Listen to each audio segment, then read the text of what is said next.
According to WHO, the definition of health includes three factors. It includes the physical health, the mental health, and the social health. What it means to be mentally well in the workplace is somebody who has high energy, somebody who is much more productive than somebody who isn't.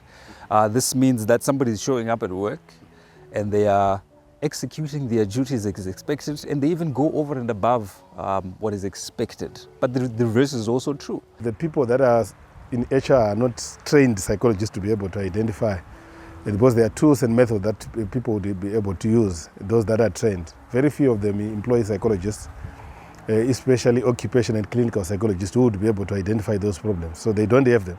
I would not know that maybe you're diabetic, you're having a stomach ache, because sometimes the symptoms, you are feeling it, maybe they are not visible for everyone to see. We know that when people get mentally injured, which can be depression, stress, we don't really take it seriously as individuals. What tends to happen is that if you've got a mental health problem, it tends to present itself in physical health as well. It could be headache, it could be lack of power and dizziness and all the other symptoms that are associated with mental health.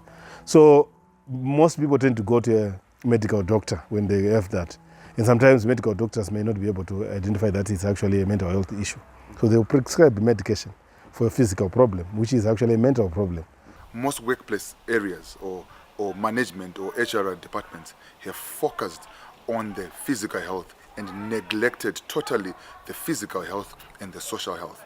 But we are now saying that we need to look at the total package. The physical, it must be looked at. This is where we've got things like your BP, your HIV, your treatment of infections, your diarrhea and things like that.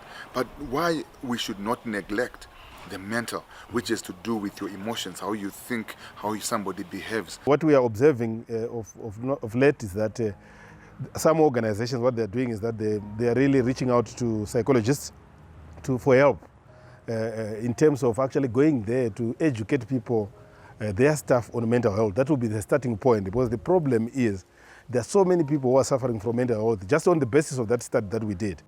And also on the basis of international studies.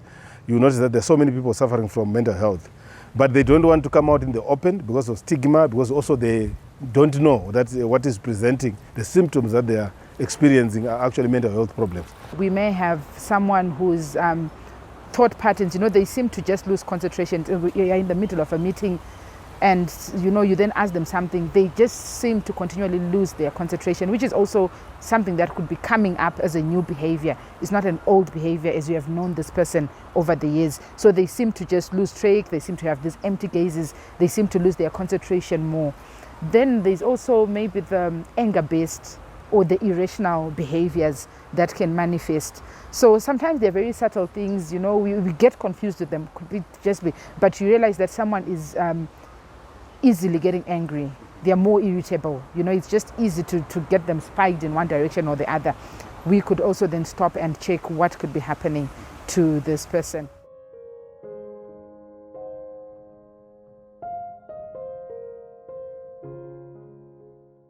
With the COVID, it has caused a lot of changes.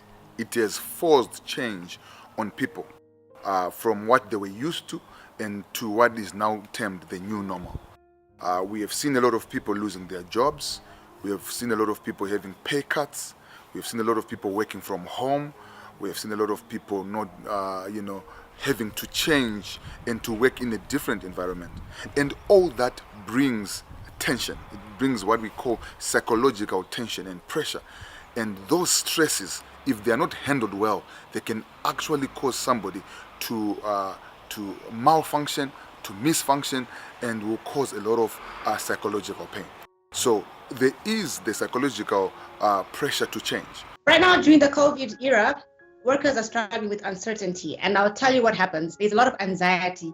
We're not too sure of whether we'll still have our jobs after the lockdown, when the lockdown will be lifted, if our lives will go back to being normal, and whether we'll get the disease. And then there's also the loved ones that we have lost. So this will impact on your health mentally, which will mean that stuff that you're able to do normally can now become a drag because your mind is drained. There is this substance that is released in your body that is called cortisol, right? When you're stressed, you release that. So now when your body is constantly fighting and in stress, you need to get to a place where you can at least relax and go back to normal. But if every day is a stress because you're uncertain about your future, your body gets into this constant stress mode, which impacts your mental health greatly as an employee and an individual. We are talking about whether or not I'm prepared enough to go to work in this COVID environment. Am I prepared enough to go out there and do my job? And not fear, or rather deal with my fear of losing my life, getting COVID-19, infecting my kids, losing my job. All of those things, they have to be put into consideration before someone leaves home for work. So it's not only at the workplace, it's also at home. How is the employer able to cushion me as an employee against the dangers that I come across in the work environment?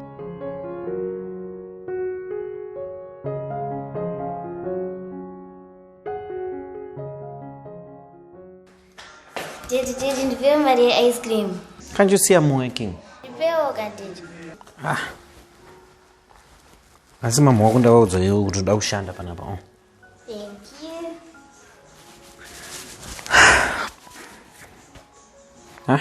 Shandira pamba ka. When lockdown started, we did a study locally where we surveyed over 600 employees to just find out how they're feeling due to the lockdown problem, especially as they were working from home. Some of them, remember, they can't work from home. What we found that about 36% of the employees felt lonely in the home. They are in their own home, imagine, but they are feeling lonely. So that tells you a story, a big story. That even if you look at studies that have also been done elsewhere, there have been incidents of domestic violence going up. That is not just a coincidence. It's a result of most of the mental health problems that are being experienced by people in confinement. People are never used to want to be in a confined space, for example, when they are working from home. So the working from home issue, the other disadvantage that we are finding is that whilst the people are touting it as the solution for the future, research evidence doesn't seem to show that, because what you are seeing is that working from home gives you productivity gains in the short term, 1, 2, 3 months.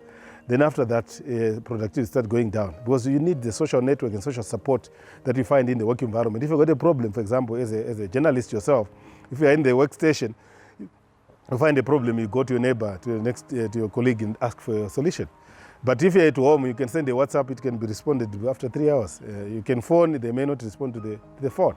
So they set up the social network that is in the workplace, what is called social support network in the workplace, is so huge, and it impacts on productivity big time. The change process in itself is a stressful event. It's stressful in nature.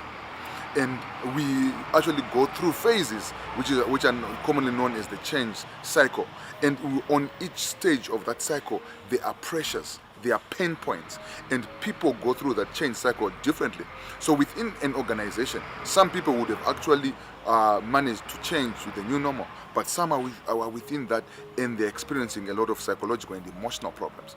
So the fact that you are not able to see your usual compatriots, your workmates, and you're now working from home, you don't have that support. I've seen a lot of people actually come and say, you know what, I actually miss being at work. I miss those meetings. I miss the environment at work. And now having to cope, working everything from home without any support, you are now expected to perform in the same way that you were performing in an environment which was created for performance. And now you're at home, you're homeschooling, you are having your relatives coming in, you are having disturbances from your neighbors, you have got no workspace, but you're expected to work and still to produce. That stress in itself. So COVID has caused a lot of stress. There's the anxiety that comes with the fear of contracting. The cases are still going up. More cases are being reported. There's spread of the virus within the community. We know that community transmission is happening, and now there's fear of contracting the disease. This fear of what happens if I contract it. If you look at how people are moving and being transported. You know, if you go and look at the bus terminuses, they are pegged, hardly any social distancing. So the risk is high. And that brings what we call health anxiety. And it's just anxiety is anxiety. We can give it health anxiety, exam anxiety, but at the back end, it's simply anxiety in itself. We can give it prefixes before the word anxiety to sort of like give it a context, but it's anxiety and it's a mental disorder. So what we are seeing, that we are seeing a lot of mental disorders, new levels of mental disorders, even new levels of loneliness, just being lonely, just feeling by yourself, not being able to see people that you're supposed to see. The fact that when we went into forced lockdown, because it was not planned, remember, into forced lockdown, not many employers were prepared. A few, majority were not prepared to put the right infrastructure for people to be able to work from home. That's point number one. The same employees were not prepared to work from home. And also the third point, that there are some roles where you cannot work from home. If you are producing a product in a factory, you can't work from home. So those are the challenges that are there. Over and above that, what we did a survey again of about 139 organizations, local organizations, just to find out how they are reacting, how they are treating employees during the lockdown period. What we discovered is that most of the employers had gone had instituted what are called hiring freeze. So they were not hiring more employees, even where there's a need, which means there's more work demand on the people that were able to work from wherever they were, others at the workstation, others from home. So which means they were handling more work than they usually handle. So naturally that puts a lot of workload on them, and pressure and stress, and that brings mental health issues on them. Over and above that, we did also see that other organizations, how they were reacting to, how they treat, for example, you are working from home, how they treat the days that you are not working, for example. We found that roughly about 50% of them, they put people on forced leave, where you are not paid, unpaid leave. And others put them on, people asked to take their annual leave. Then the generous ones, roughly about 13.6%, said, you can take those 3 days, it's not your problem. So you can see the variations. So it was varying by company. But also because the lockdown is prolonged, employers can't keep on giving 3 days. So people have to either unpaid or go on or to take some form of annual leave. Others, it's at the beginning, they take their special days, the 12 days in terms of the law. So that tended to put a lot of pressure on the employees. So remember, we are just looking about the threat of you losing your job. So that's real. Over and above that, you've got a disease that you have to fight with. All of you are putting on masks, isn't it? I have got my own mask. That lingering threat brings mental health problems daily to everyone, besides the issue of work. The third part I would say is, as a nation, we have neglected mental health for many years. So I would like to look at COVID-19 being one of those things that has made the chicken come home to roost. It has reminded us of the many things that we've neglected around our mental well-being as a nation. So what can be done? First things first is I would have wanted or would have expected all corporates probably to have a consultant, a mental health consultant, whom they have as an organization where they can send their employees. Because I know we do that for physical health. We've got consultants, we've got clinics even in some of those corporate organizations where the employees go. So it would be good that maybe we then sort of recommend, maybe as HR, or we advise, or we talk to our personnel and maybe advise them to seek help from a professional. So we've got mental health professionals that span psychologists, we've got psychiatrists, we also have occupational therapists, we also have clinical social workers. Those are some of the mental health professionals that we have in the country that the people can access. So I think it depends with the organizational policies and everything else, but the personnel is there to help the people. So it's about maybe creating room and encouragement for the people to access the service and seek the help that they need. We should expect that in this time there's going to be an increase of anxiety, an increase even of suicide, an increase of mental disorders of all sorts. One thing that we're also seeing, this sanitization that we are doing because of fear of contamination, which is rightly so, we must do. But it's also cueing our brain for a mental disorder known as obsessive compulsive disorder. So after this, when we said, okay, fine, no more sanitization, some people are going to continue. And they actually now would have, assumed and got another mental disorder, obsessive compulsive disorder. So we are really in deep problems, and people are actually saying that there's gonna be a new epidemic even after the whole COVID is done, which is mental disorders. And this is the time when we must start putting programs, putting solutions to the social, to the psychosocial issues.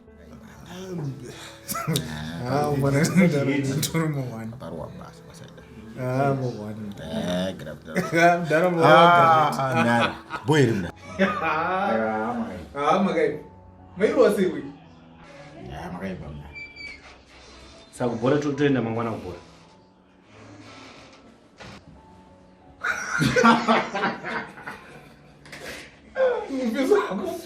Oh, Doro. Oh, but I'm not wrong, but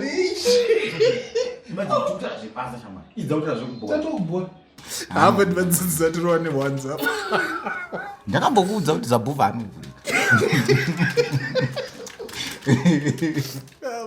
I think a time has come for organizations to start investing in the mental wellness of their employees, because it brings such high returns when you do that. When companies are deliberate about having interventions in the workplace to do with mental wellness, the stats and the figures, they speak for themselves. It's very important in the sense that when you look at trends elsewhere, while these people focus on physical health, but you notice that the biggest impact in terms of work output, especially in the workplace, it comes from mental health. Naturally, when people have got mental health problems, they don't focus, productivity goes down, accidents go up or incidents go up. So they are documented incidences and the evidence that shows that the impact of mental health on the workplace is huge. I'll give you a case in point. Suppose you've got an employee who is suffering from depression. Depression is associated with lack of energy, fatigue, inability to concentrate, inability to be attentive. So what if you bring that person who is depressed to work? They're not going to be able to work. They're going to make mistakes which will cost the company. They're going to be prone to accidents. In fact, studies have been shown, have been done in America, where any dollar that is invested into mental well-being actually brings a threefold in profit. So if you invest into mental well-being, you are going to have the right environment. You're going to have a right work environment within your workplace, which is going to increase productivity. You're also going to have people that are going to focus. You're going to have less accidents, less off duties, and that is going to increase production. We did a study in 2017 where we tried to estimate the impact of mental health in Zim. We found at that time that organizations were losing roughly about 100 million per month from effects of mental health. Based on the findings that we got from that study, I did a study that we published in a journal with Douglas Romuya, and what we found is that 100% of the employees that we studied, over 1,000 sample, 100% of them were actually in distress, okay? And over 45% of them were actually experienced depression symptoms and anxiety. And that on its own, you can see that the impact is huge. If you look at international studies, they're estimating that about 43% of the people of the people in the private sector, working in the private sector, experience depression symptoms and anxiety symptoms. And that on its own, you can see the impact. There are also estimates from WHO estimating that organizations are losing huge sums of money as a result of mental health problems. But what we find in practice is that it's not given the prominence that it deserves, and the resources are not allocated to addressing mental health issues. I'll tell you about a study that was done in the UK last year. They wanted to break down the money that is lost to companies not investing in mental wellness in the workplace. And the figure that they came up to was £49 billion. I'll say that again. £49 billion is lost annually in the UK because of companies ignoring the mental wellness of their employees. Somebody can come to work who's suffering from acute depression, and they'll sit at their desk. Their body is physically present, but their mind is absent. So obviously they'll not perform to their optimum level. That is called presentism, being at work, but not mentally available. And also, productivity can be affected when people become more absent because they have issues to deal with, and the company will struggle with the loss. And then there's turnover as well. People might end up leaving their jobs, and managers have to source for new employees. So that is costly to a company. That would reduce productivity for a company. We have a lot of stereotyping and stigmatization that is surrounding mental health issues in Zimbabwe and Africa as a whole, in fact. It's unfortunate that most people do not value the human being in relation to the mental well-being. Rather, you are looked at and evaluated in relation to your productivity. Can he do this? Can she do that? Can she do this? Can she do that? And yet, for you to be able to be productive, you also have to be sane. You have to be happy enough to be productive. So the day that we are going to embrace mental health issues, not as kuroiwa in our own culture, or as kutopenga, is the day that we become a more productive nation, a more productive people. So besides that, we will still label people. Someone has schizophrenia. Someone has bipolar. Bipolar is manageable. You take your medication, you're okay. You can go to work. But the moment the next person finds out that Kathy has bipolar affective disorder, then the label starts popping up. The moment someone finds out I'm OCD, the labels start popping up. Things like that. Yeah. So once we place a label to a person, to an individual, even the academic career ceases to prosper. You go to university, you discover that you are bipolar. Instead of finishing your program, the campus system does not support you in your bipolar position, in your disorder, in your illness. It's just an illness like HIV, it's an illness like diabetes. It can be managed. So that's our biggest challenge in Zimbabwe and Africa as a whole. And then you go to the workplace. The moment an employer finds out that so-and-so is taking medication for bipolar, a mood stabilizer for a certain mental illness, then automatically they start asking questions like, so uraeva nere? Ko akazovhiringiwa haazoti kanganisire basa? Ko vanhu vakazoziva kuti anodai hatizoluze maclients here? And yet we have people, learned guys, lawyers, doctors, accountants, with such mental health conditions. But because of the absence of knowledge and value traits in us, we are unable to accommodate them and live with them. The first step is for organization to educate people on mental health, especially the leadership of the organization, so that they accept that there is a big problem in the organization. The same way that they are giving attention to physical health, they need to give to mental health. There is a lot of work that needs to be done, but there is also some progress happening, especially in the context of broader wellness program, especially those organizations that are having a wellness day. They tend to also invite clinical psychologists and occupational psychologists to talk about mental health. It's an important place to create a culture where people can check in how they are feeling. And then secondly, there are changes in either behaviors, which are the things that a person is doing. So maybe you had your employee who you always knew met deadlines. Suddenly they are not meeting deadlines. We need to check in with them. So it keeps going back to the communication aspect. We create a place where people can feel safe to talk about what they're going through. So I see X has not been meeting their deadlines. What could be happening to them? We then check with them. They could tell us what could be happening, or we can help them get access to help. That's number one. Number two, we may have someone whose thought patterns, they seem to just lose concentration. You're in the middle of a meeting and, you then ask them something. They just seem to continually lose their concentration, which is also something that could be coming up as a new behavior. It's not an old behavior as you have known this person over the years. So they seem to just lose track. They seem to have these empty gazes. They seem to lose their concentration more. Then there's also maybe the anger-based or the irrational behaviors that can manifest. So sometimes they're very subtle things, you know, we get confused with them, could be just be, but you realize that someone is easily getting angry. They're more irritable. You know, it's just easy to get them spiked in one direction or the other. We could also then stop and check what could be happening to this person. So those are some of the things that we can check to know that an employee is not well. And my emphasis, let me say this, it depends on a culture that would have created over the years where we are observing each other and we can communicate with each other.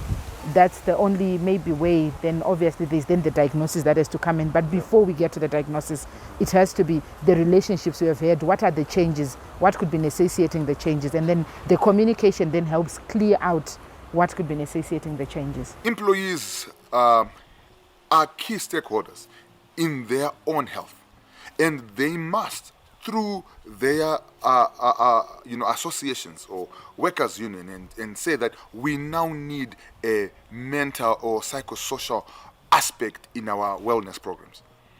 Mm-hmm. So they must push for it. They must demand for it within their workplaces. Mm-hmm. Two, they must also be sensitive to the psychology and the mental health of others. But the first thing is to take care of your own health. And one of the simple ways that I usually say is that maintain connection. Do not, verbalize your issues. Do not bottle things. Try to solve issues. Try to learn how to solve problems. Try to learn how to solve stressors, and also increase your own resilience. Some people increase their own resilience by being spiritual and by some going to exercises. All those things are key in maintaining, but the most important thing to me is that we must start to have that conversation within the workplace. Mm-hmm. And say, ladies and gentlemen, we have neglected a big component of our health. We are focused on the physical, rightly so. We need, but we now need to also include the psychosocial component, and we need to really input into it and be and participate in the modalities or the treatment programs or the resilience building that might be needed. And what I'm also happy to say is that Zimbabwe now has got quite a number of mental health practitioners, psychologists, psychiatrists, occupational therapists, and we've got different cadres. So you can actually get the help that you need, both in government sector and also in the private sector. So there's no more need to say we don't have the capacity. The capacity we have. What we need is for our people to now embrace that psychosocial health is key for your health. To improve your mental health as an individual, you can look for ways that boost your immune system. For instance, exercise. Exercise releases the happy hormones called endorphins, which help you to keep upbeat. And then there's diet. Diet is very important. Lessen the junk food because those make you sluggish and they make your brain slower. And then you can try meditation, you can try the yoga. Some people want to do prayer. And another important thing is to reach out to loved ones, be connected, because mental health is so important when you're connected to other human beings. You also get to realize that you're not the only one going through things, so your problems are not as big as they seem. Okay, so let me say this. I know people are diabetic when we are at work right now. I know people who might have cancer when in their workplace, people infected with HIV, they're in their workplaces. So there is no difference between mental health and all the other physical conditions we know. So someone can actually be a user of mental health services and still be very functional. They can be functional, go to work, they are bipolar, they take their medications, they can still come to work. And for some, you might just never know it, just like if you do your things right with any physical condition, you do your exercises, you eat well, you take your medications, you will be fine. So there are people that they're treated, they get okay or they get better, they can actually go back and live their lives. And for some, even as they're undergoing their treatment, they can still go back to work. So it's not every condition that says you need to be out of work to get treatment. For some, you can actually be coming from your doctor, going to your workplace. So it doesn't mean that you cease to be functional, because they say 1 in 4 people has got a mental health problem. So you can imagine in terms of those kind of statistics, if everyone was supposed to be out of work. But we can still work as long as we seek help. We can be very functional. You know, we can talk about other people who had mental health conditions, very functional people, and many examples in history for us to look at. So there's such a huge return on investment when companies decide to invest in the mental well-being of their employees. And I'm going to talk about the different return on investment ratios depending on what level companies decide to intervene. So the return on investment on investing in mental health depends on two things. One, the type of intervention that you're engaging in, and secondly, the level of engagement at the level of intervention, which means basically that at what point have you intervened in the problem of mental illness in the workplace.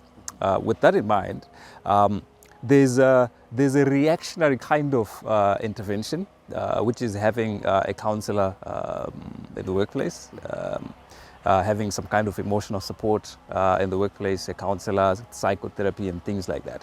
That is the reactive sort of intervention in the workplace. The return on investment for that one is for every dollar you invest in that type of intervention, you get $5 back. And then the second return on investment, which is the more proactive kind of intervention, which is when you invest in things like workshops, mental wellness coaching in the workplace. The return on investment on that one is 6. For every dollar you invest in that, you get $6 back. And then the biggest return for investing in mental wellness in the workplace is the cultural change in the organization. Now, let me talk briefly about the cultural, investment in the workplace. Now, when you invest in a culture of looking after the mental wellness in the workplace, that is the one that has the biggest return. And the return on investment on that one is for every dollar you invest in that, in a cultural change in the workplace, you get $8 back. Now, cultural change is what we are aiming for, but we understand that, we've been lagging behind when it comes to looking after the mental well-being of our employees. For so many years, we are only starting with the reactive kind of interventions, and then we move up the ladder to the cultural change. When you have a culture of looking after your employees' mental well-being, it means that you encourage your employees to talk about their problems with their seniors. You demystify the issue of mental health, and you destigmatize mental health in the workplace. You allow people to open up to their superiors about issues that are bothering them. Wouldn't it be wonderful to have an employee actually come up to a senior manager and say, hey, listen, I think I'm going to need 2 days off because I'm going through a heartbreak, maybe a divorce, or I'm bereaved, I have lost a close relative and all of that. And when that starts to happen in the workplace, the return on investment on that is the highest, which is for every dollar you invest in things like that, you get $8 back. So there is a strong business case for companies to now stop and pause and say, listen, I think it's about time that we start investing in mental well-being in the workplace. It's said that maybe people have looked at it as something that is for people with only mental illnesses. I'm also at a space where I'm urging people to say mental illness is not the face that we've always constructed of mental illness. So we have constructed this face of a person who is eating from the bins, dirty, unkept, as the face of mental health. I would just like to say the face of mental health looks like you and me. That's the face of mental health. And the day we realize that it looks like you and me, it can make it easier for us to accept the role that mental health practitioners can play in improving our lives, improving our parenting practices, improving our relationships in the workplace, improving our relationship as citizens, as a nation.